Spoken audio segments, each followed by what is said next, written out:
a tener mucho dinero, pero no tener una vocación, por ejemplo. Han tenido una profesión, han generado muchos recursos, pero la pregunta es, ¿para qué estoy aquí en este mundo? Claro, por supuesto tienes que mirar tus talentos, obviamente, ¿sí? Por ejemplo, yo pensaba ser arquitecto, pero Dios tuvo misericordia de las casas que iba a construir y de la gente que iba a vivir allá adentro. Sí, yo soy malísimo para eso, malísimo para las cosas manuales. Por ejemplo, hubo un momento que quería ser músico porque todos mis amigos eran músicos. Yo medio toco la guitarra y medio canto, pero no soy como tan bueno para dedicarme a eso de tiempo completo. Entonces, hay momentos donde uno tiene que ver su vocación a la luz de las cosas para las que es bueno, para las pasiones que uno tiene, ¿sí? Para las cosas que uno desea aprender y crecer. Pero hay otra dimensión de cómo uno puede escoger la vocación, y es a partir de las cosas que te molestan en este mundo. Todos aquí vemos la necesidad del mundo, ¿verdad? Pero todos vemos las necesidades de distinta manera. Hay gente que, por ejemplo, ve a la gente en necesidad económica, a los pobres, y eso les mueve el corazón. Hay gente que ve a los ancianos y de verdad eso les mueve el corazón. Hay gente que ve a las personas enfermas y de todas las necesidades nosotros las vemos, pero de forma particular hay algo que tú dices, esto no puede ser así. Esto no puede ser así. Yo me rehúso a que los jóvenes desperdicien su vida. A mí me da rabia cuando jóvenes talentosos y brillantes desperdician su vida en el altar de la irrelevancia. A mí me molesta eso, ¿sí? Entonces la vocación también se escoge a la luz de lo que uno está en contra. ¿Por qué somos iglesia aquí? Porque no queremos que la gente siga caminando sin Jesús. Nos rehusamos a que eso siga pasando en este mundo. Entonces la vocación también se escoge a la luz de lo que a uno le molesta. Cuando uno piensa en la persona de Jesús, por lo general lo imaginamos como paz y amor. Aquellos de ustedes que están viendo Chosen, buenísima serie, se la recomiendo. Ese man me cae re bien, o sea, ese Jesús yo me lo imagino así, es súper buena gente. Chosen se llama la serie. Es súper chévere, súper querido y toda la cosa. Uno no se imagina a Jesús como bravo. Y de hecho en los evangelios son como 2, 3 escenas que uno ve a Jesús como Pedro y ya no más. Hoy quiero hablar de una de las escenas donde Jesús tuvo rabia. Está en Marcos capítulo 3, versículos 1 al 6. Comenzando su ministerio. Jesús entró de nuevo en la sinagoga y vio a un hombre que tenía una mano deforme. Eso es muy importante. ¿Por qué? Porque recuerden que es una cultura en su mayoría agrícola o artesanal.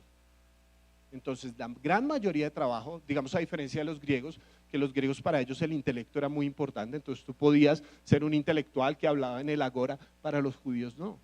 Para los judíos tú tenías que hacer por lo general cosas con las manos. ¿Y qué pasa si es una persona que tiene la mano deforme? ¿Entienden? Una persona que no puede trabajar, una persona que no puede producir, que está atada a eso. Como era el día de descanso, el sábado, los enemigos de Jesús lo vigilaban de cerca. Si sanaba la mano del hombre, tenían pensado acusarlo por trabajar en el día de descanso. Jesús le dijo al hombre con la mano deforme en la sinagoga: ven y ponte en pie enfrente de todos. Luego se dirigió a sus acusadores y les preguntó: ¿permite la ley hacer buenas acciones en el día de descanso o es un día para hacer el mal? ¿Es un día para salvar la vida o para destruirla? ¿Qué tal ese sermón? Pero ellos no quisieron contestarle. Otras versiones dice, ellos permanecieron callados. Jesús miró con enojo a los que lo rodeaban, profundamente entristecido por la dureza de su corazón. Entonces le dijo al hombre: extiende la mano. Así que el hombre la extendió y la mano quedó restaurada. Los fariseos salieron enseguida y se reunieron con los partidarios de Herodes para tramar cómo matar a Jesús. Y así comienza el ministerio de Jesús. Hay 3 cosas que Jesús le enoja de la religiosidad. Primero, la irrelevancia. ¿Qué es la irrelevancia? Es la incapacidad de dar buenas respuestas a la necesidad de la gente. Porque quiero que noten algo, esta persona era una persona necesitada, pero ellos no vieron la necesidad de la persona, sino que estaban enfocados en teorizar sobre lo que se debía o no se debía hacer en el día de descanso. Para nosotros eso es, ay, pero eso es en la época pasada. ¿Será? Ustedes no se imaginan la cantidad de personas que muy fácilmente se ponen en discusiones teológicas súper profundas sobre lo que debemos hacer. El otro día alguien llega y me dice, Miguel, quiero saber si le puedo hacer un baby shower a unos amigos. Bueno, ¿por qué? Es que quedaron embarazados. Sí, obvio. No me pregunten el cómo. Pero entonces me dice lo siguiente, es que quiero saber si es pecado o no. Bueno, depende del tipo de baby shower que vaya a hacer primero, pero ¿por qué es pecado o no? Y llega y me dice, es que ellos están en gran necesidad, pero yo sé por qué. Porque ellos cayeron en fornicación. Traducción, se comieron las 11 antes del recreo. ¿Listo? Es decir, no estaban casados, se acostaron y como novios quedaron embarazados. ¿Le hacemos baby shower a ese bebé o no? Ay, ¿sí ven? Que todos tenemos un religioso adentro como, oigan, que aprendan, el juicio del Señor cae sobre. Se dan cuenta que es muy fácil volver a las personas temas de discusión sobre nuestra mentalidad religiosa, y entonces algunos siempre que montan las cosas en la red social, entonces Miguel está de acuerdo con la fornicación. Yo no estoy de acuerdo con la fornicación. La pregunta que tengo que hacer en la vida es, ¿qué hacemos en esos casos? ¿Qué hacemos en esos casos? Cuando la teoría se rompió, la teoría se rompió y hay una persona necesitada entre nosotros. Es el día de reposo. Para ellos es muy importante. Aún hoy en día para los judíos el día de reposo no se hace nada, nada. Entonces la pregunta es, si hacemos algo por esta persona, ¿es un trabajo? Porque si estamos trabajando le estamos fallando un mandamiento de Dios, que dice en los 10 mandamientos, guarda el día de descanso. ¿Se dan cuenta cómo muchas veces usamos la ley del Señor como un mecanismo para justificar nuestra irrelevancia? Como un mecanismo para no actuar en bienestar de las personas. En la sinagoga uno se reunía con cierta regularidad para recordar por qué somos el pueblo de Dios. Ahí el pueblo recordaba que había sido liberado de la opresión de Egipto, que eran el pueblo elegido por Dios. Y uno de los textos que era más importante para ellos era cuando Dios llamó a Abraham. Vean lo que Dios le dijo en Génesis capítulo 12, versículos 2 y 3. Ellos son los descendientes de Abraham, entonces esta es parte de su identidad, parte de su marca identitaria como pueblo. Haré de ti una gran nación, te bendeciré y te haré famoso, y serás una bendición para otros. Bendeciré a quienes te bendigan y maldeciré a los que te traten con desprecio. Nos gusta esa parte de maldeciré a los que te maldigan. Pero vean lo que dice al final. Todas las familias de la tierra serán ¿qué? Bendecidas por medio de ti. Una palabrita. Y no estoy hablando de calvinismo, arminianismo, ni no esas cosas. ¿Nosotros escogemos a Dios o Dios nos escogió a nosotros? Muy bien, Dios nos escogió a nosotros. Y entonces la gran mayoría de gente dice, ¿y si Dios no escogió a los demás? Entonces se van para ir al infierno o algo así. Vean, ¿cómo sabe uno que Dios lo eligió? Este texto no lo dice. ¿Cómo sabe uno que Dios lo eligió? ¿Porque se va al cielo después de morir? ¿Eso dice el texto? ¿Cómo sabe uno que Dios escogió a este pueblo? ¿Cuál es la marca real de que este es el pueblo escogido por Dios? ¿Que se reúnen todos los domingos a hablar del Señor? ¿Esa es la marca? ¿Que cantan bonito todos los domingos? ¿Que se reúnen todos los sábados a reflexionar sobre Shabbat? ¿Cuál es la marca especial de un pueblo que es elegido por Dios? Que bendice a otros. La elección es instrumental. Es decir, Dios escoge un pueblo no para que se inflen de orgullo y digan nosotros somos los elegidos, ustedes están afuera, no, sino para que bendigan a otros. ¿Saben cuál es la mejor muestra de que esta es una iglesia elegida por Dios? Pregúntenle a cuántas personas alrededor nosotros bendecimos. pero hemos volteado la cosa, porque no hay nada peor que un cristiano que se siente el elegido de Dios, ¿sí o no? ¿Sí o no? ¿Sí o no que son hartísimos?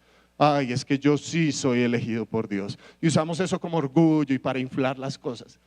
Pero siempre es instrumental. Nosotros tenemos la tendencia de la burbuja. Yo no sé por qué tenemos esa tendencia de una burbuja. ¿Qué es?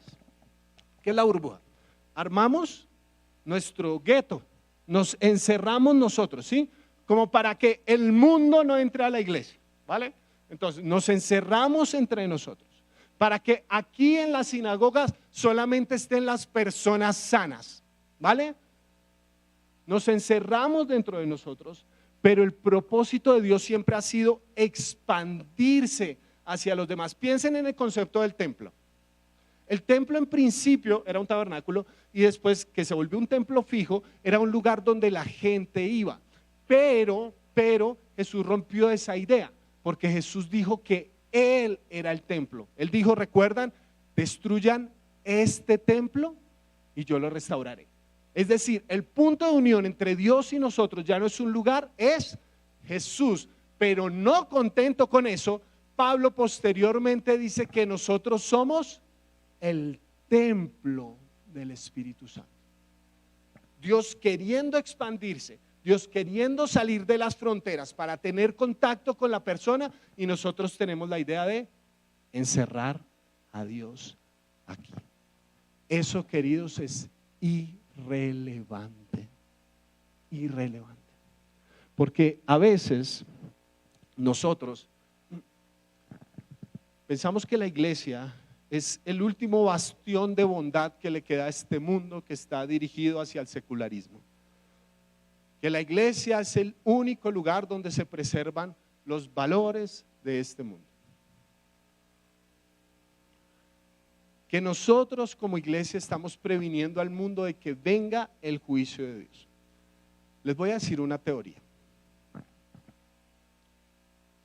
¿Qué pasa si ya estamos en medio de un juicio de Dios? Porque algunas personas dicen, nuestra sociedad se va a dañar. ¿Usted ve noticias? ¿Se va a dañar? Es como decir, los políticos se van a volver corruptos. ¿Se ha leído las noticias? ¿Se va a dañar? Estamos en la inmunda. Tenaz.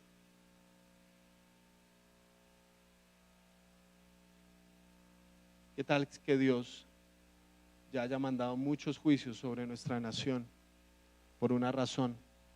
La iglesia, que es la luz del mundo, no ha alumbrado en la oscuridad. ¿Qué fue Babilonia para los judíos? ¿Fue el juicio de Dios o no? Y Dios, ¿qué les dijo? Allá, en medio de ese lugar, yo quiero que ustedes recuerden su llamado, quiero que ustedes recuerden su vocación. Ustedes son la luz de este mundo, ustedes son la sal de esta tierra. Si ustedes se siguen retrayendo para que el mundo no los toque, se olvidan de su misión, y su misión es cambiar este mundo, transformar este mundo con la esperanza que si llega alguien con la mano deforme en medio de nosotros, ¿sabe qué hace un seguidor de Jesús? Lo sana. Y la irrelevancia se ve muy bien reflejada en este pasaje a través de la indolencia. No nos duele la gente a veces. No nos duele la gente. A mí me parece muy triste cuando muere un ser humano y hay personas que celebran eso. Es algo muy triste.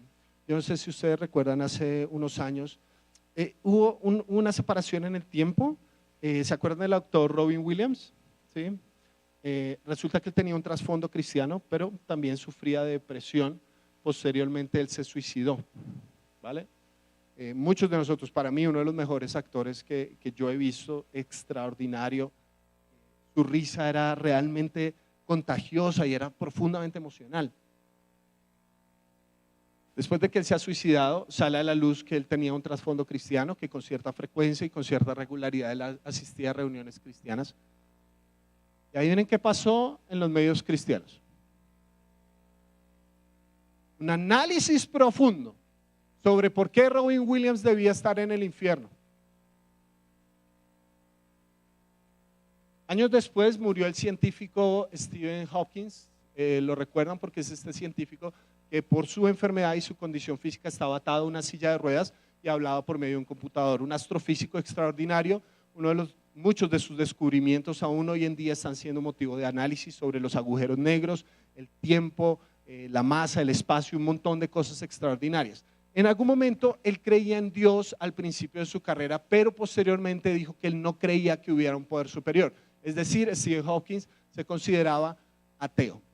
Yo recuerdo perfectamente que cuando murió Stephen Hawking vi una caricatura hecha por un cristiano mandando a Stephen Hawking hacia el cielo en su silla de ruedas y en su situación y viendo delante de Dios, y Dios solo se le veían los pies, como los papás de Vaca y Pollito, ¿sí? Solo se le veían los pies, y entonces Dios mirando hacia Stephen Hawking y aparece un cuadro de diálogo que dice: no, que yo no existía, y abajo decía: ahora sí vas a saber la verdad, Stephen Hawking. Vean, yo no conocía a Stephen Hawking, no tengo ni idea de las decisiones que tomó al final de su vida, pero el motivo de muchos cristianos fue el gozo porque una persona, y estamos en el plano hipotético, se fuera a la condenación eterna. De verdad, eso nos debería dar gozo y alegría. Qué chévere, otro para el infierno. ¿En serio? Esa debería ser nuestra motivación. Esa es la indolencia que molestó a Jesús. Y ahí dice exactamente el texto que le dolió, le enojó la dureza de su corazón. Y ustedes que han leído la Biblia saben cuál es el precursor, saben cuál es el referente histórico de la dureza del corazón. ¿Quién es el primero que se les viene a la mente que endureció su corazón? El faraón, rey de Egipto. Cuando Dios viene adelante del pueblo y le dice: quiero liberar a mi pueblo, quiero que usted suelte a mi pueblo, ¿qué dice el faraón? 10 veces le dice no, no, y por esas 10 veces Dios le envía plagas, ¿vale? Dios le envía plagas, y el más duro, y más duro, y más duro. Qué interesante que Jesús, o el texto, lo que nos está mostrando es que ahora estos religiosos están siendo el nuevo faraón. Muy fácil, que la religión se nos convierta en un motivo para oprimir a los demás, para lastimar a los demás. No puede pasar, queridos hermanos, que alguien diga: no, mi hermano era lo más de buena gente, pero se volvió cristiano. No, mi hermano era súper chévere, pero creyó en Jesús. No, no puede ser que este evangelio de la gracia de Dios se nos convierta en un motivo de dureza para el corazón. No puede ser que veamos necesidad y simplemente teoricemos sobre esa necesidad en lugar de sanar esa necesidad. Eso es dureza del corazón. Y a Jesús le da rabia y le da tristeza eso. Yo creo que la iglesia se parece a esta fotografía. Es un campo de refugiados. Esta semana en mis redes sociales puse lo siguiente: la iglesia debería parecerse a un campo de refugiados, pero algunos la manejan como si fuera una oficina de migración. ¿Alguna vez ha tenido la sensación, ha tenido que pedir una visa? ¿Alguna vez? Uy, qué parto, ¿sí o no? Le piden a uno 3 papeles, pero uno lleva 75 papeles: pasado judicial, buenas recomendaciones de las 2 ex esposas anteriores, buena recomendación de los hijos, foto con la mamá, con la suegra. Uno lleva de todo, ¿sí? Pero solo estábamos pidiéndole la visa a Esteban, y ya iba a ir a reclamarla. Y cuando la fui a reclamar, llegó una señora, como ahora es todo por citas, ¿no es cierto? Llegó una señora a la cita, yo la tenía a las 2:30, y pasa la señora adelante: vengo para mi cita. ¿A qué horas es? A las 5 de la tarde. Y el man le dice: señora, ¿por qué es tan aficionada? Le dice así: señora, ¿por qué es tan aficionada? Como que uno cuando va a pedir una visa, como que sí, me la tienen que dar, sí, porque además toda la plata que invertí en estas cosas. ¿Qué experimenta uno? Que a uno le ponen condiciones, ¿sí o no? tienes que cumplir y uno no sabe ni siquiera qué requisitos. Yo estaba convencido que con mi extracto bancario me la iban a negar en 5 minutos. Me la dieron, no sé si por lo de refugiado o qué, pero bueno, me dieron la visa. Uno no sabe, porque hay gente que yo conozco que tiene mucho dinero y se la negaron, y otros, pues, ustedes nos vieron esta cara tan hermosa y los convencimos. Uno se siente como que le ponen condiciones para ingresar. Pero ¿cómo es un campo de refugiados?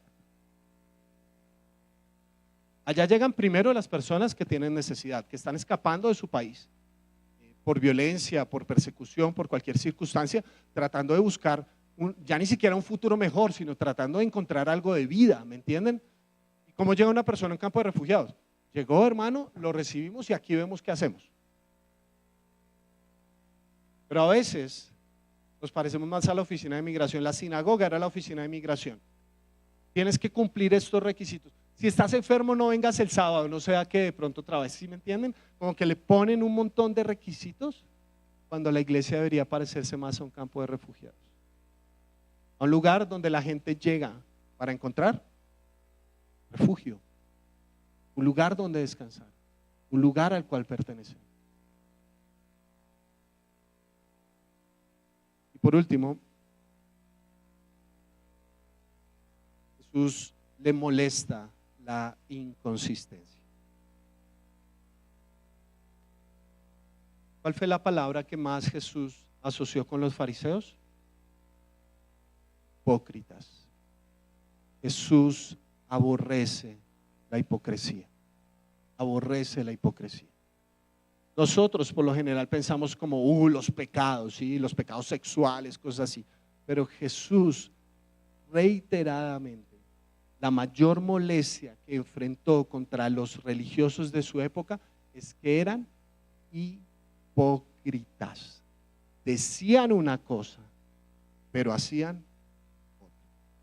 Y en este texto se ve claramente. ¿Saben por qué? Porque a estos religiosos les escandaliza que alguien sane un sábado, pero no se sonrojan para tramar un asesinato ese mismo día. ¿No les parece? Y dice que se unieron con los herodianos. Hermano, eso es como si dijeran, bueno, me voy a poner en problemas, pero ¿qué hace? Eso es como si dijeran, y después de la iglesia, este hermano del Centro Democrático fue a una reunión con los petristas para ver qué hacían con Jesús. No, eso no pasa, ¿me entienden? Esos son como los dos extremos, los polos opuestos. Un fariseo no se iba a encontrar con un herodiano nunca, a menos que fuera para hacer el mal. No les, vean, si vieron, se volvieron meticulosos en esas reglas. Ay, cómo la gente se debe vestir, qué debe hacer y todas esas cosas. Pero tan pronto Jesús salió de esa escena, no les importó tramar un asesinato. Eso me parece terrible, me parece terrible. Que esta gente haya tenido a Dios entre ellos, su primera tentación sea sacarlo del camino. Dios estuvo entre ellos y no, se metió con nuestra religiosidad, matémoslo. Es horrible que la religión tiene la tendencia de incluso matar a Dios si es necesario por mantener nuestro status quo, por mantener las cosas como a nosotros nos gustan y porque a nosotros nos gustan.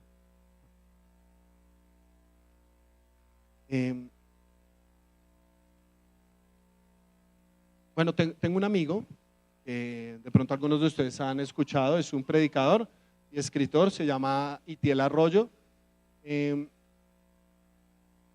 Y esto que voy a decir a continuación, porque sé que es bastante conocido el hombre, esto me lo autorizó él. Todo lo que voy a decir a continuación, si nos vetan este video o algo así, es culpa de él. Bueno, entonces, resulta que él escribió hace un tiempo su más reciente libro, se llama Incendiario, que son 40 días de un devocional con el deseo de avivar nuestro corazón. Muy bello, es un trabajo gráfico extraordinario. Tuve la oportunidad de conocer al graficador Carlos y todo, increíble. Entonces, dentro de estas cosas, Itiel, hemos tenido la oportunidad de dialogar sobre varias cosas y una de ellas ha sido sobre el sufrimiento, sobre el dolor. ¿Cómo está Dios en medio del dolor? Porque hay muchas corrientes del cristianismo que te venden a Dios como si fuera un seguro de vida. Si usted cree en Dios, entonces pare de sufrir. o en portugués, pare de sufrir. Entonces, usted debería parar de sufrir, usted no debería sufrir más si cree en Dios. Pero la realidad es que todos los que creemos en Dios, en muchas ocasiones y con mucha frecuencia, sufrimos. Nadie tiene la promesa de una vida sin dolor. Entonces, ¿cómo reflexionamos respecto a eso? Entonces, él escribió una parte de su libro ahí contando algunas de las historias sobre el dolor y el sufrimiento. Y él cuenta la historia de un amigo que había esperado hasta ese momento de su vida por quien sería su esposa. Un joven cristiano, devoto del Señor, que oró por ella, que fue un matrimonio tan bello, de verdad, con tanta inocencia en el mejor de los sentidos de la palabra, el sueño de un futuro juntos. Querían, se casaron jóvenes, entonces querían viajar juntos, construir juntos, tener hijos, tenían ese proyecto y toda la cuestión. Resulta después de que se casan,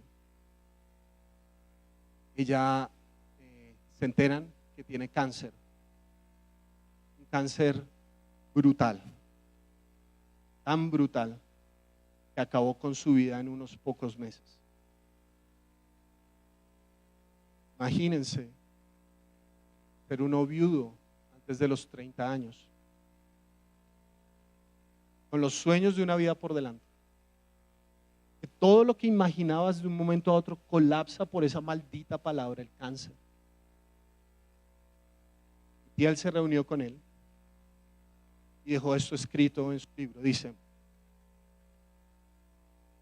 a veces la vida es una mierda, balbuceó mientras se secaba las lágrimas con sus manos temblorosas, pero sé que Dios es bueno, lo sé.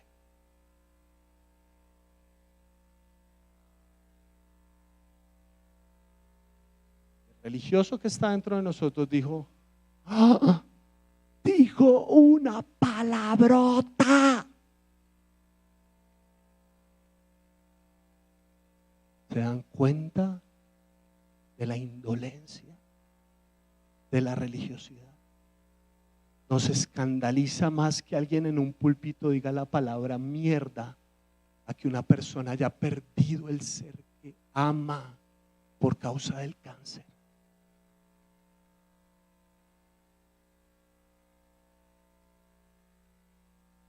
Incluso a Itiel le dijeron que si ustedes compran el libro, probablemente en América Latina, casi en todo, esto es una palabrota.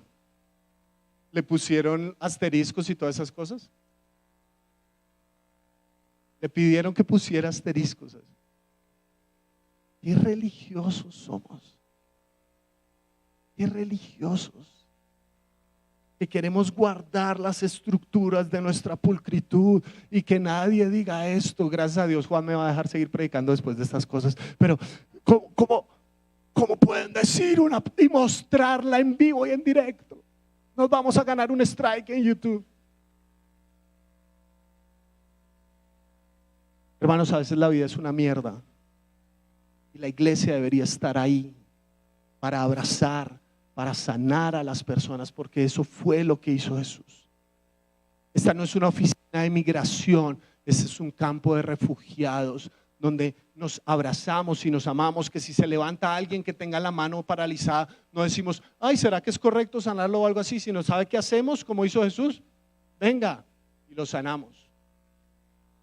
Que nuestro corazón arda de pasión por tener un enojo santo contra la religiosidad y decir: nosotros no vamos a ser así, no vamos a ser una clase de iglesia que ponga más barreras en lugar de ser un puente para que la gente se encuentre con la gracia de Dios. Nosotros también tenemos que decir qué clase de iglesia no vamos a ser. ¿Sabe qué no quiero ser? No quiero ser la iglesia como esos fariseos. Yo quiero que seamos una iglesia más parecida a Jesús. Yo quiero que anhelemos que cuando la vida se nos sale de cauce, pues nosotros vamos y recibimos a las personas. ¡Ah! Pero en esa iglesia le celebran shower a los que fornicaron. ¿Y qué? Porque creemos que Jesús es capaz de cambiar el escenario más oscuro para dar esperanza. hoy, ¿qué estamos celebrando, hermano? Estamos celebrando la cena, el lugar donde nos encontramos por la gracia de Dios para ser sanados y restaurados. Mi oración es que se enojen un poco, que se enojen adecuadamente. Ustedes se la pasan airados con mucha frecuencia porque están enojados por lo irrelevante. Enójense por algo que valga la pena y hagan un compromiso en su alma de decir: no voy a ser así, no voy a ser así. ¿Vieron a Miguel hablando con una jovencita que cayó en fornicación? Sí, primero en público, gracias a Dios, siempre. Y segundo, sí, porque yo creo que el Señor tiene un mañana diferente para todo ser humano. ¿Sabe por qué razón? Porque lo tiene para mí. Por mi propia experiencia, yo lo sé. Termino con la razón que me llevó a dar esta prédica medio profeta, así como tengo rabia, sí. Y es que me contaron dos historias, me dieron mucha rabia, mucha rabia. La primera, alguien que se acercó a mí hace unos años a pedirme, me dijo: Miguel, quisiera tener una consejería contigo. Yo le dije: sí, claro. ¿Cómo estás esta o la otra semana? Porque de pronto estoy muy ocupado. Me dice: sí, Miguel, pero es que tengo un problema. Yo le dije: sí, ¿cuál es el problema? Me dice: es que no estoy al día con los diezmos.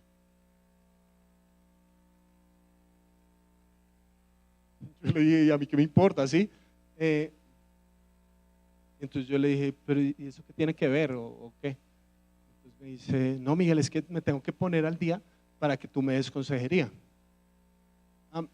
Creo que si eso pasara, no tengo acceso a todos los extractos bancarios de la iglesia, pero creo que si eso pasara, probablemente no estaría dando muchas consejerías como estoy dando hoy. Pero yo le dije: ¿por qué piensas eso? Entonces me di cuenta de algo. Esta persona provenía de una iglesia donde era así, donde le tenían sistematizado los diezmos que daban, y entonces, bueno, toca ponerse al día, ¿me entienden? Hace unas semanas me encontré con un muchacho que me contó que una amiga le es difícil venir a la iglesia. La chica vino a uno de nuestros grupos de jóvenes y pues como que le caímos bien y toda la cuestión, pero para ella es difícil conectarse con una iglesia. ¿Por qué? Porque durante un tiempo estuvo conectada con una iglesia y ella estuvo asistiendo durante 6 meses y cada vez más se fue involucrando con la iglesia. Entonces ya empezó a servir y todas estas cuestiones, y es un tipo de iglesia que tiene esta mentalidad que tú tienes que tener una cantidad de discípulos y todas estas cosas, este tipo de crecimiento y demás, lo cual no está mal, pues cada uno decide cómo es su comunidad y está bien. Pero resulta que esta muchacha, hacia los 6 meses de su estadía en esa iglesia, recibe una llamada de un líder. Primero les tienen que decir líderes. Ya a mí eso me raya un montón, ¿sí? Porque para ustedes yo soy Miguel o Miguel, yo no soy pastor, líder. Los únicos que me dicen pastores son los que no se acuerdan de mi nombre. ¿Listo? Yo soy Miguel, fin de la historia. Entonces, líder. Hola, no sé, Ana Francisca, no sé si hay Ana Francisca entre nosotros. Ana Francisca, te llama tu líder estoy llamándote para lo siguiente, para exhortarte en el amor del Señor. Nos hemos dado cuenta en los extractos bancarios de la iglesia que durante los últimos 3 meses no has sido tan buena con tus diezmos y ofrendas, y nosotros sabemos más o menos cuánto ganas tú, entonces te animamos para que te pongas al día.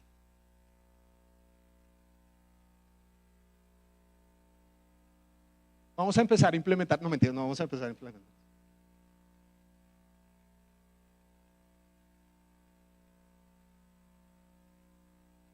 Hay una forma religiosa de responder a eso y decir: yo no creo en las iglesias, yo por eso no doy nada o algo así. Vean, yo estoy absolutamente convencido de algo. Dar no es un problema de billetera, nunca. Es un problema de corazón. Fin de la historia. Y eso es entre Dios y usted. Mi trabajo como pastor no es ser cobrador del Todopoderoso. ¿Listo? Y nosotros no damos para la iglesia, nosotros damos porque somos la iglesia. Es decir, esto no es algo externo a nosotros, esto es nosotros, esta es nuestra comunidad. ¿Listo? Eso en cuanto a los diezmos, ofrendas, usted verá qué hace. ¿Listo?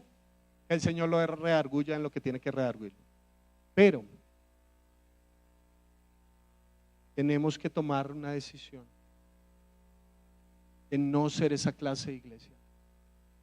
Hablábamos el otro día en el equipo pastoral, yo he hablado con Juan, y nos damos cuenta que es cada vez más frecuente que lleguen a esta comunidad personas de otras comunidades y de otras comunidades donde tristemente esta historia que les cuento se repite una y otra y de muchas maneras. Quizás una de las razones por las cuales estamos aquí es para sanar lo que la religiosidad dañó. Quizás el Señor nos ha puesto en este momento de la historia, en esta era de la humanidad, para darle luz donde la religión solamente trajo oscuridad. Enójense, hermanos, enójense con esa clase de religión que no refleja a Jesús, y hagan un compromiso sagrado en su corazón de ser más y más y más como Jesús. Y cuando la gente nos vea, ojalá la religiosidad nos critique porque nos parecemos tanto al Señor, que le damos a este mundo más esperanza, gracia y amor. Mi oración, hermanos, por ti es que ojalá te enojes y ese fuego, esa chispa sagrada te lleve a ser la iglesia que pensó Jesús. Oramos para terminar y para disponer nuestro corazón para tomar juntos de la cena. Señor Jesús, yo soy el primero en darme cuenta cuánta religiosidad hay en mi propio corazón. Darme cuenta con tristeza cómo en mi corazón yo me vuelvo a veces una oficina de migración y a la gente le pongo condiciones, peros, etcétera, cuando tú diseñaste la iglesia para que fuera un campo de refugiados, donde venimos en busca de auxilio y encontramos un abrazo. Porque así eres tú, Señor. La religión no sanó a este hombre con la mano deforme. Tú lo hiciste. Tú lo hiciste. Tú hiciste colisionar esos reglamentos sin sentido, esa religiosidad tradicional, para darle luz a un lugar donde hay tanta oscuridad. Señor, hoy que nos acercamos a esta mesa, a la mesa en la que tú partiste el pan con todos tus discípulos, discípulos que unas horas después te dejarían solo, discípulos que con mucha frecuencia hemos equivocado el camino, pero una mesa que sigue estando servida para que recalibremos nuestro corazón con tu voluntad, Señor. Una mesa que sigue estando servida para decirnos: así es el Evangelio, así quiero que sean ustedes para este mundo. Entreguen su vida, que den su vida por amor. Ayúdanos a hacer esa iglesia, Señor. La iglesia que se enoja con la religiosidad y la confronta porque ha tomado la decisión de parecerse más y más a ti, Señor. Disponemos nuestro corazón para este momento y recibimos la cena con acción de gracias en el nombre de Jesús.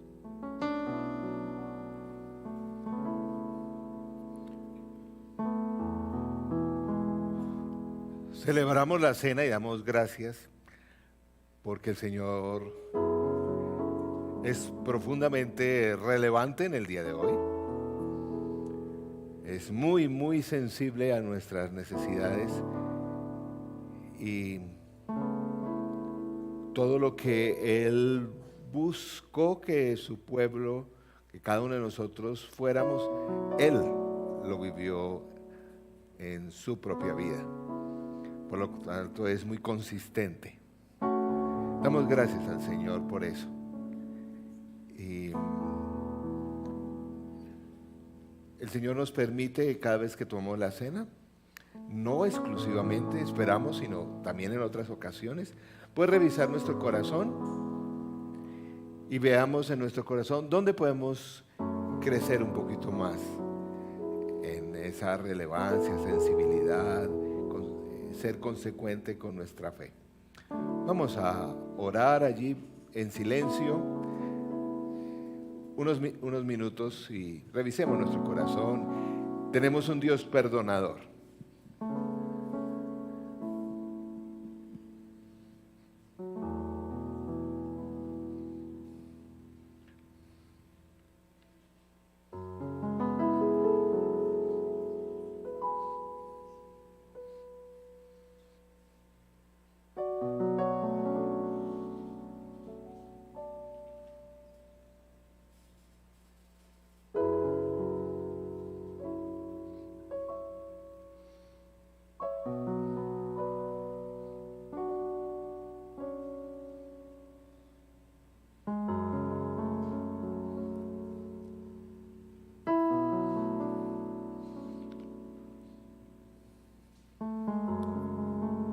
Señor nuestro, gracias que tú eres fiel al perdonarnos cuando confesamos nuestros pecados, nuestra dureza de corazón.